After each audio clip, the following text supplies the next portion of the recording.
People tend to think of chicken as an easy choice of meat, but the truth is that getting it right is actually pretty tough. You may even be surprised at just how many of these poultry-based mistakes you're making in the kitchen, and that chicken deserves better. Who loves chicken? You do! We do! Delicious chicken, swing on through! Just like with any kind of meat or fish, the first job when preparing chicken is choosing a high-quality cut or bird. People put a lot of thought into how their beef looks, and chicken really shouldn't be any different.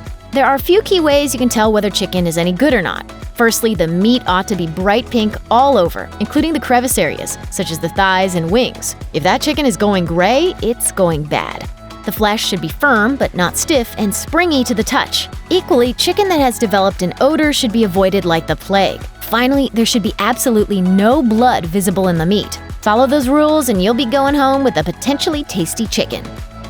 There's nothing like a good, tender chicken breast to make a good meal, is there? After all, it's the cut of the bird with the most meat.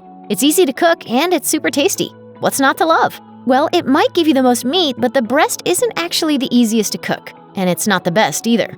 Too many people gravitate towards it because it appears to be the choicest cut, causing them to overlook some far more interesting parts of the bird. That includes the most underrated chicken part of all, the thigh. The advantages of cooking with chicken thighs are numerous. They're even easier to cook than breasts, which are very easy to overdo. They have fantastic texture, season easily, and often just taste a whole lot better than the other parts of the chicken. Find a good recipe and you might never go back to breasts. I will have a chicken breast. Hold the chicken. By and large, the points we've hit so far have dealt with ensuring the meat you're using is high quality and suitable and results in deliciousness rather than disappointment. Now here's an altogether more serious element of the cooking process. Put short, never wash raw chicken. According to the USDA, running raw chicken under the tap will likely increase your risk of food poisoning. This is because the water droplets which splash onto the chicken from the tap can travel over 1.5 feet in any direction, and that means that raw chicken water is splattering all over cooking equipment, clothing, and kitchen surfaces. And given that it doesn't take much to cause you to come down with a case of food poisoning, misery that can last up to 5 days, you'll need to just trust the cooking process to kill bacteria. So just stop rinsing. Ideally, you want to cook chicken fresh and avoid freezing it at all. Sometimes, however, that's not an option, so you're forced to stick it in the freezer and defrost it later. If that's the case, make sure you don't thaw it on the counter, or you're just asking for trouble. According to the USDA, raw and cooked meat must be kept at a safe temperature during the thawing process. As soon as it begins to defrost and hits temperatures of 40 degrees and above, bacteria that might have been present in the meat can start to multiply. This will also happen if you let it sit at room temperature for more than 2 hours, or if you thaw it in hot water. If you've got to defrost chicken, the best way to do it is to let it slowly thaw in the refrigerator, where it'll stay at a cool enough temperature to stop all that nasty bacteria from spreading. You can also defrost it in cold water or in the microwave, as long as you get cooking from the very moment it's defrosted. If you don't remember anything else, remember that there's never any good reason to remove the skin, especially if you're using chicken thighs. That's because the chicken skin has a number of uses during cooking. It acts as a kind of sponge full of tasty juices, and if you leave it on, they'll be released to the meat during the cooking process. It also protects that same meat from the heat and allows the meat to cook at a slower pace and retain its moisture. If you take the skin off before cooking, there's a good chance that what you find on the other end is a dry, tasteless chicken. If you really, really don't like the skin, just remove it after cooking instead. You'll find a use for it. Silence of the lambs. Hello, Clarice. It's good to see you again. Brining or marinating your chicken before cooking can be a game changer, and once you find your go-to method for chicken prep, you'll never go back. If you have some time, consider wet brining. That involves making a solution of salt, sugar, water, herbs, spices, and aromatics, which is then boiled, stirred, then cooled to kill any bacteria. Then submerge the entire bird or cuts, leaving them to brine for up to 2 days in the refrigerator. Dry brining is a similar technique in which the salt, sugar, and seasonings are rubbed straight onto the meat, allowing for a quicker turnaround since they'll soak in after just a few hours. Don't have that much time? Try marinating. And the good thing here is that even a quick soak and marinade for just 15 to 20 minutes will make a huge difference in the final product. In fact, you don't want to let it sit for too long, as it'll get stringy and mushy. No one wants that. There'll be people watching this around the globe jealous of this chicken. This is a must-do on the preparation checklist if you've got chicken breasts in mind for your recipe. Many of the issues that come with cooking chicken breast can be mitigated, if not avoided altogether, with a good bit of heavy tenderizing prior to cooking.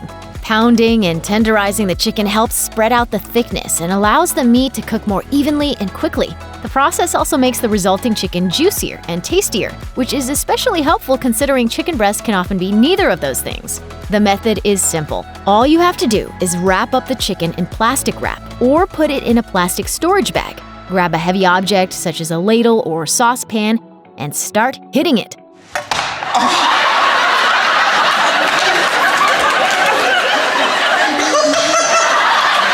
Start from the thick part of the cut and slowly work your way to the thinner bits until the whole thing is finally thin and flat. Once that's done, you're ready to season and cook. Easy.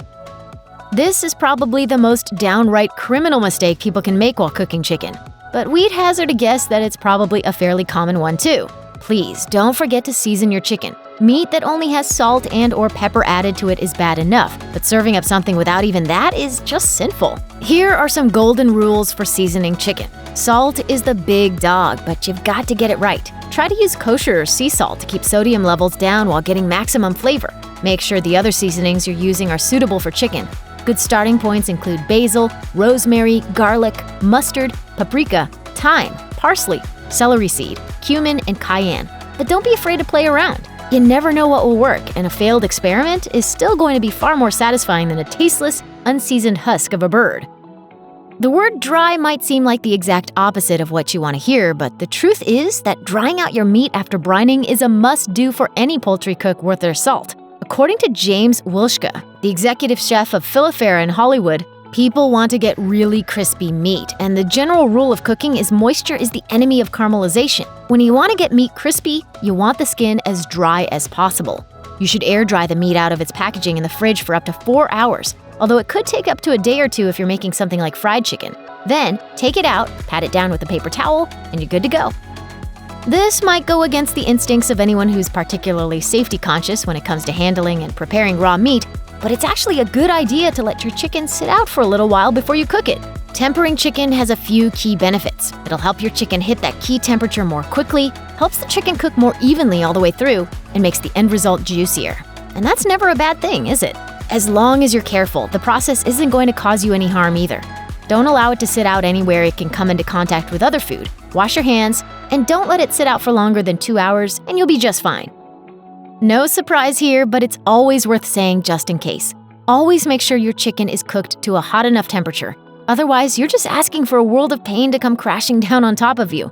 The USDA states that the ideal temperature for chicken to be cooked at is 165 degrees. This temperature will effectively destroy Salmonella bacteria, which has the highest heat resistance of the pathogens that regularly grow on raw poultry. Certain cuts require higher temperatures, albeit for quality reasons more than safety ones. For example, whole muscle breast meat should be cooked at 170 degrees, while whole muscle thigh meat should be cooked as high as 180 degrees. The best way to ascertain whether your chicken has cooked through enough is to get a food thermometer. Stick it into the meat, make sure it's hit that golden number, and keep it cooking if it hasn't. It's a good habit to take on. This is another common mistake made during the actual process of cooking. If you're pan frying, pan searing, or sautéing chicken, you ought to make sure the pan is never overcrowded. This is because one of the main things which gives chicken its flavor is browning, a reaction which happens when the food comes into contact with very high temperatures. You need some heat in that pan. Remember, no color, no flavor. No color, no flavor! Unfortunately, if the pan is too crowded, the moisture that comes off the chicken will have no room to spread and evaporate, and it'll turn into steam or water instead. Instead of browning, the chicken will end up steaming and you'll have poached chicken. This is all easily avoidable. Just make sure there's plenty of room for the chicken in the pan. The pieces shouldn't be overlapping or smashed up against each other, and it's an easy fix for something that's a big deal. Getting it wrong can completely ruin your dish.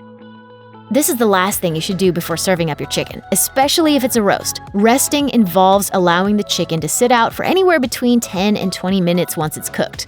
The reasons for doing this are twofold. Firstly, cutting into chicken straight away can cause liquid to pool out and the meat will end up dry.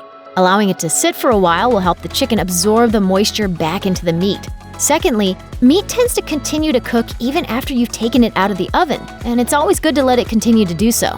It's even built into many recipes that suggest taking meat out of the oven just before it's done cooking for this reason. Take the chicken out, keep it in foil to make sure it stays warm, and keep yourself otherwise occupied for a while. It'll all be worth it in the end.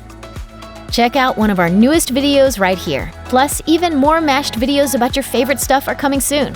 Subscribe to our YouTube channel and hit the bell so you don't miss a single one.